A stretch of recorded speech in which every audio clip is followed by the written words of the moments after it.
Olá, tudo bem com você? Está no ar mais um Universiência, uma parceria entre a TV UESB e a TVE Bahia para a produção do primeiro programa brasileiro de TV aberta e internet, que é produzido em conjunto com as TVs e universidades públicas nordestinas. Tudo para você acompanhar a ciência que é produzida no Nordeste. Vem com a gente conferir o que tem para hoje.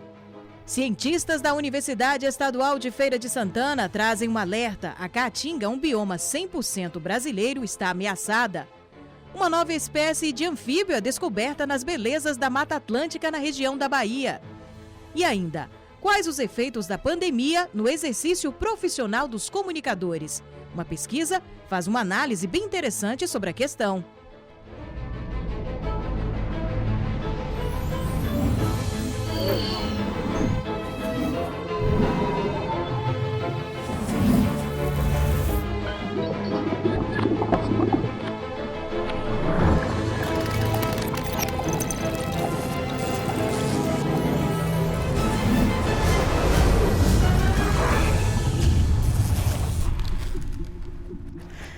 Nas belezas da Mata Atlântica, na região da Bahia, foi encontrada uma nova espécie de anfíbio. Essa descoberta é fruto do trabalho árduo de cientistas da Universidade Estadual do Sudoeste da Bahia, em parceria com pesquisadores de outras universidades. E não é só isso. O achado abre portas para novas pesquisas. Na época, minha orientadora era a professora Juliana Zina.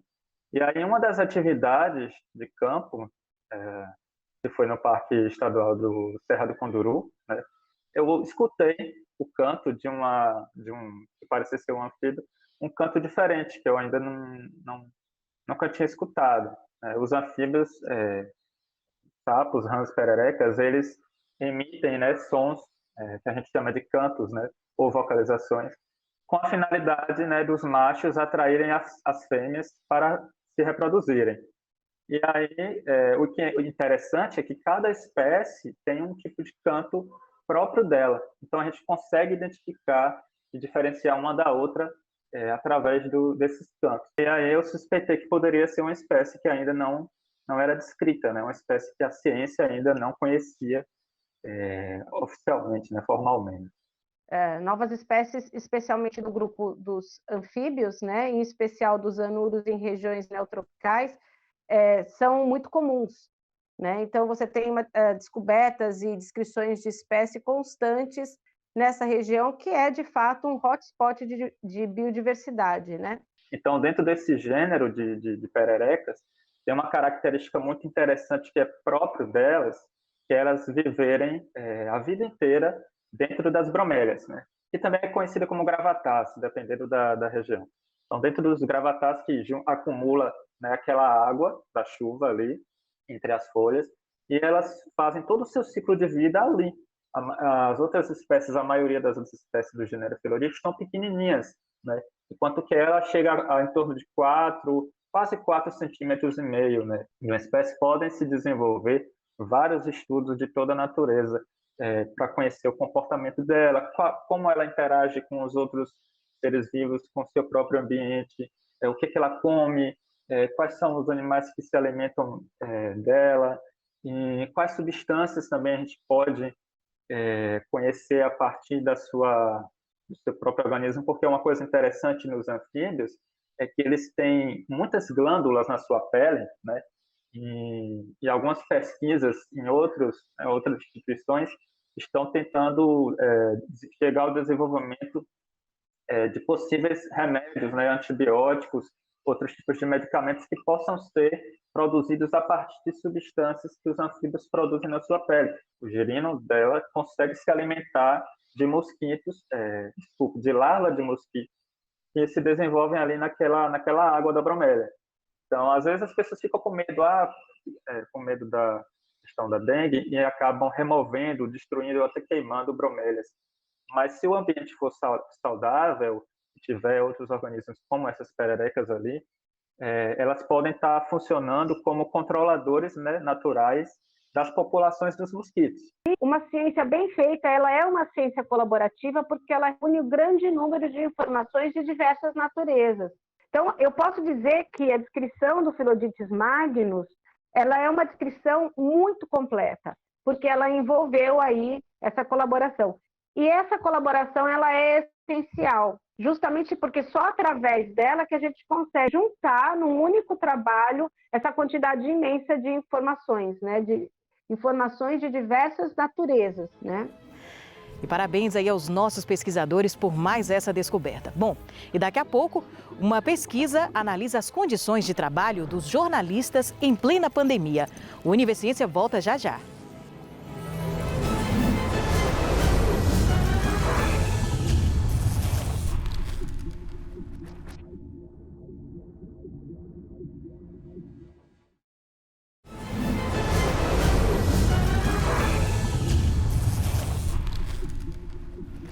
E os nossos cientistas continuam dando a sua contribuição pelo mundo afora. Desta vez, na astronomia mundial. Pesquisadores da Universidade Federal da Bahia integram uma equipe de cientistas internacionais. O grupo realiza estudos a partir da captação de imagens do espaço com a segunda maior câmera astronômica do mundo. E para que servem estas captações? Vamos conferir?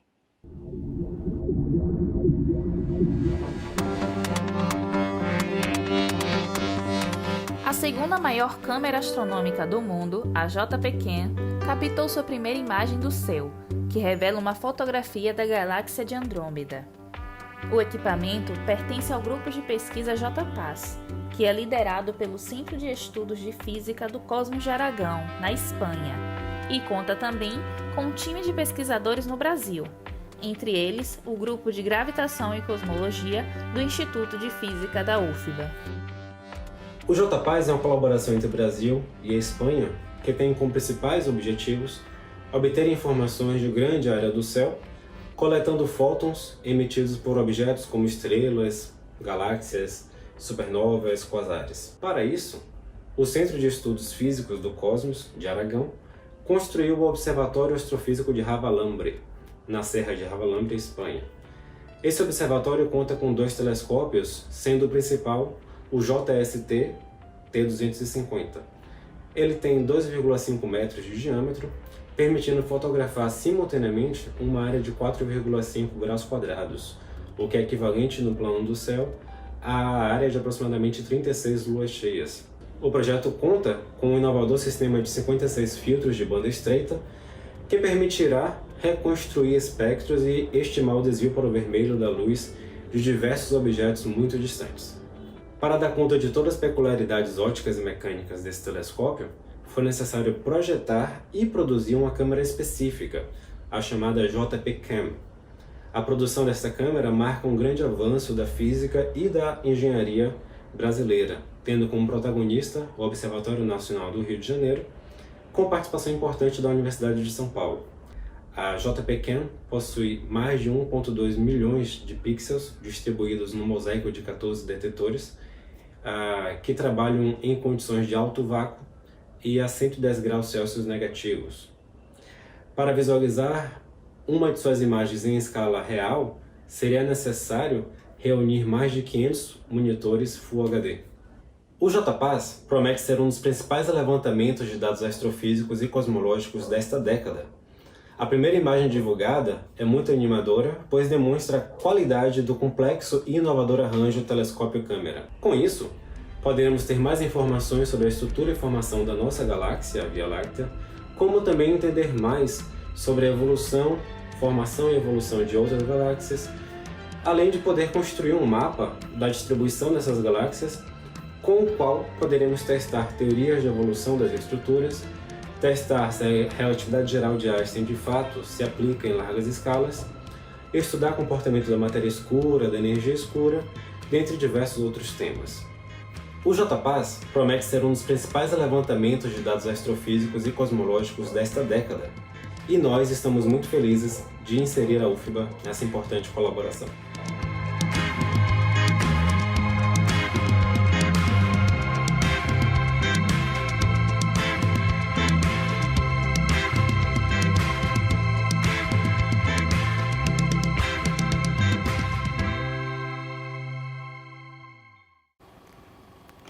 A pandemia interferiu na rotina de diversas categorias profissionais, inclusive com os comunicadores. Uma pesquisa realizada pela Universidade Federal do Ceará analisou as principais mudanças na rotina de quem trabalha com a informação. Março de 2020, início da pandemia do Covid-19 no Brasil. Notícias preocupantes das condições de trabalho de jornalistas em todo o país e a morte de um jornalista do SBT já no mês seguinte motivaram o início do levantamento. Pesquisadores do Centro de Pesquisa em Comunicação e Trabalho da USP, em parceria com a UFC e outras universidades brasileiras, queriam saber mais sobre a situação dos comunicadores. Demissões, rebaixamento salarial, contratos precários, todo tipo de estresse e muitas incertezas sobre o futuro. A pandemia da Covid-19 encontrou o setor da comunicação em profunda crise. Foi nesse cenário que a pesquisa ouviu 600 jornalistas de todo o Brasil, muitos passando a exercer a profissão de um jeito novo, dentro de casa. O trabalho em comunicação, ele permite essa mobilidade, né? Essa transferência do lugar da empresa para casa, mas isso não é feito isso não se deu de uma forma harmônica, digamos assim, né? E foram exatamente os vários relatos que nos chegavam dos conflitos desse trabalho home office que nos instigaram a iniciar essa pesquisa. O levantamento foi feito através da aplicação de um questionário com perguntas abertas e de múltipla escolha numa plataforma online gratuita. Nas respostas, o home office aparecia como situação preventiva, mas ao mesmo tempo cheia de desafios, como lembra a jornalista Romana Mello, que trabalha numa TV local de Fortaleza. Outra dificuldade maior é aquela coisa, quando você está aqui com o microfone na mão, que você chega para entrevistar uma pessoa, se for o povo fala no caso, que é o mais temido pelos jornalistas, a pessoa vai falar, vai dizer, não quero falar. Quando você fica dependendo de alguém enviar um vídeo para você, se o assessor ele não for aquela pessoa tão acessível que tem que ser, é uma dificuldade, porque às vezes a minha pauta cai, a gente tem que dar um deadline para a pessoa que vai enviar para a gente. Eu uso a minha rede social para pedir personagem todos os dias, tá entendendo? Porque parece que a gente acaba que fica mais difícil a execução do nosso trabalho. A jornalista Cristiane Bonfim, que faz assessoria de imprensa, também dividiu as dificuldades do dia a dia de trabalho. A gente depende da internet para tudo, né? Se a internet der problema em casa, o meu trabalho fica comprometido. Então, assim, como é que essa tecnologia chegou na nossa vida de uma forma assim, que relevância ela tem que a gente está muito dependente dela, né? E aí, assim, eu sou repórter sempre, eu acho que eu sempre vou ser repórter e eu gosto muito da entrevista, da conversa, do olho no olho, de conhecer as pessoas. Então, eu sinto falta dessa presença e desse contato, mas eu acho que é um momento que a gente tem que rever as nossas funções mesmo e tentar adaptá-las. E se esse é o mais seguro para a gente, façamos assim. Segundo os pesquisadores, os relatos mais dramáticos davam conta de um medo em comum entre os jornalistas. Eles tinham medo do contágio do coronavírus, né? Era o principal medo dos comunicadores em 2020, era do contágio do coronavírus, e o segundo maior causa de medo para eles era o desemprego.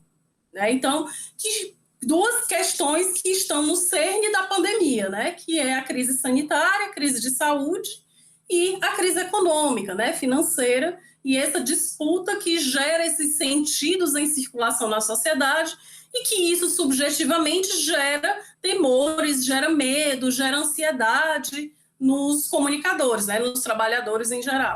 A coordenadora nacional da pesquisa, professora Roseli Fígaro, da USP, relata ter se emocionado inúmeras vezes diante dos dramas revelados na pesquisa. O que mais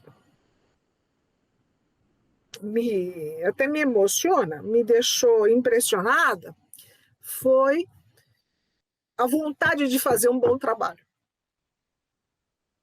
Em toda essa situação de calamidade, de falta de política pública, de falta de respostas adequadas do poder público, eu vi esses comunicadores querendo fazer um bom trabalho de informação para esclarecer o cidadão, mesmo colocando em risco a sua própria vida, muitas vezes. Tanto é que a FENAGE divulgou esse ano, agora em março, no Dia do Jornalista, são 169 jornalistas mortos pela Covid. A pesquisa ainda terá mais uma etapa e deve ter os resultados finais divulgados até o final deste semestre. A nossa questão prioritária hoje é observar se as condições de trabalho melhoraram, se as empresas e os contratos puderam ser mantidos e suprir as carências técnicas dos instrumentos e, sobretudo, a qualidade do emprego, né? Se há vínculos, se foram mantidos, enfim, os contratos, os projetos e tudo mais. Isso é que tem mais nos preocupado mesmo, né? E depois do intervalo, um alerta. A Caatinga, o bioma 100% brasileiro, está ameaçada. E a Bahia é o estado do Nordeste que tem a maior área devastada. A gente volta já já.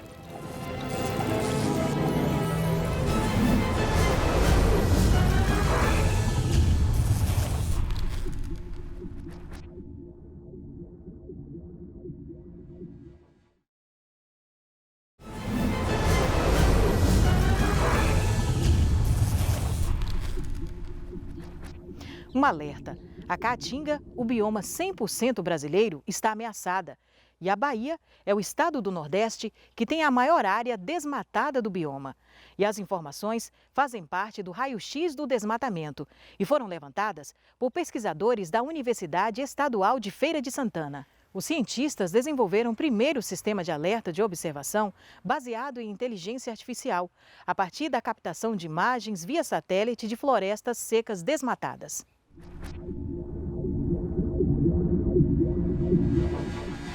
A Caatinga é um bioma 100% brasileiro, ou seja, a maioria do seu patrimônio biológico não é encontrada em nenhuma outra parte do mundo. Uma das principais características da sua vegetação é que ela é seca, mas fica verde ao menor sinal de chuva. Apesar da importância e da riqueza da Caatinga, apenas 8% do bioma encontra-se em área protegida e as estatísticas são preocupantes. Na Bahia, tem aumentado significativamente a área desmatada. Para evitar o aumento do desmatamento e a degradação do bioma, é que foi desenvolvido o SAD, Sistema de Alerta e Desmatamento. Esse sistema está vinculado ao MEP Biomas Alerta, que é um projeto em rede, da qual nós temos grande satisfação de fazer parte. O PPGM tem uma longa trajetória em estudos dentro do bioma Caatinga, e esse é mais um produto, fruto dessa expertise do programa, em parceria com uma startup, a Geodatim, que foi criada por egressos do nosso programa e por professores que estão vinculados ao nosso programa também. E sabe como os pesquisadores conseguiram esses dados? O SAD é a primeira ferramenta de monitoramento que se utiliza de dados coletados por satélites na observação das florestas secas, relatando e comunicando o ritmo de desmatamento registrado na região. O sistema é baseado em inteligência artificial, pois aprende a identificar nas imagens que são geradas pelos satélites a cada 5 dias as formas e os padrões que caracterizam um desmatamento. Antes de emitir um alerta, porém, o sistema consulta uma biblioteca de dados para verificar se o local suspeito já possui autorização para desmatar. O relatório com alertas regularmente emitido é ainda analisado por especialistas humanos para eliminar os eventuais falsos positivos, ou seja, aquelas situações que confundem a capacidade de detecção do sistema. Em termos de resultados, o que temos hoje para apresentar em relação ao sistema de alerta de desmatamento da Caatinga, que comparado a outros sistemas, a gente teve um aumento de 8 vezes mais alertas para o último ano, comparado 2019 com 2020, e 5 vezes mais área em termos de hectares desmatados, né? No total, nós podemos avaliar de que, como resultado, nós obtivemos cerca de 4.272 alertas para toda a distribuição associada ao bioma Caatinga, né? E um total de 61.373 hectares desmatados. Além disso, em relação ao ranking, né, associado ao número de alertas por estados, o que a gente chama a atenção aqui é que a Bahia é a campeã em número de alertas validados, né, seguido do Ceará, Piauí, Paraíba, Pernambuco, Rio Grande do Norte, Minas, Alagoas e Sergipe. E todos esses alertas estiveram relacionados a essas áreas aqui, que são hotspots de desmatamentos que foram calculados, né? O professor Washington explica também que o sistema que promove o raio-x do desmatamento utiliza modernos equipamentos com imagens geradas pela Agência Espacial Europeia com alto detalhamento. Após uma investigação, um estudo, a partir do conhecimento também de outros sistemas e de imagens, nós optamos por utilizar a imagem do sensor Sentinel para gerar o nosso sistema, o Sentinel-2. Esse sistema é gerado pela Agência Europeia, a Espacial Europeia. Ele produz imagens que chegam a ter um detalhamento de 10 metros e uma revisita de 5 dias. Então, se tratam de imagens bastante adequadas para esse tipo de observação e principalmente imagens gratuitas. E por que será que é tão difícil mapear as áreas secas do bioma da Caatinga, monitorar a devastação ambiental, mesmo com sensoramento remoto? Geralmente, essas regiões secas, como é o nosso bioma Caatinga, eles possuem uma grande sazonalidade climática, que nos períodos chuvosos produzem fitofisionomias vegetais muito verdes e nos períodos menos chuvosos produzem fitofisionomias vegetais muito secas, com muitos galhos e arbustos nas paisagens. E monitorar isso com sensoramento remoto é muito difícil, pois nos períodos úmidos a gente tem forte influência dos fatores atmosféricos, como nuvens, e nos períodos secos a gente tem uma grande confusão espectral que é derivada da grande mistura que existe entre os galhos, os arbustos e o próprio solo exposto.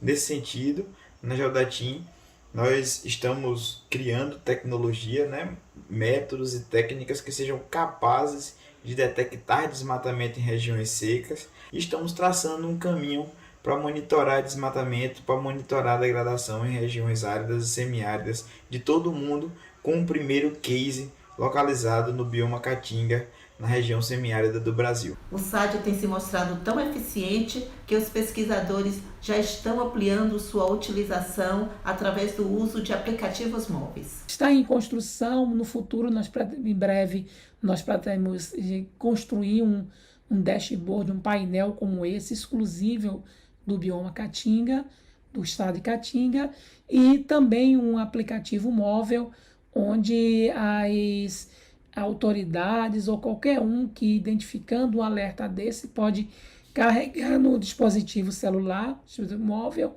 e estando próximo ao local do alerta, utilizar a navegação do GPS do celular através desse sistema para chegar até o local e atuar ou documentar, enfim, para checar em campo um alerta que foi disparado aí pelo sistema. E graças a pesquisas como essa, é que a gente pode encontrar soluções que contribuem com a sobrevivência do nosso bioma.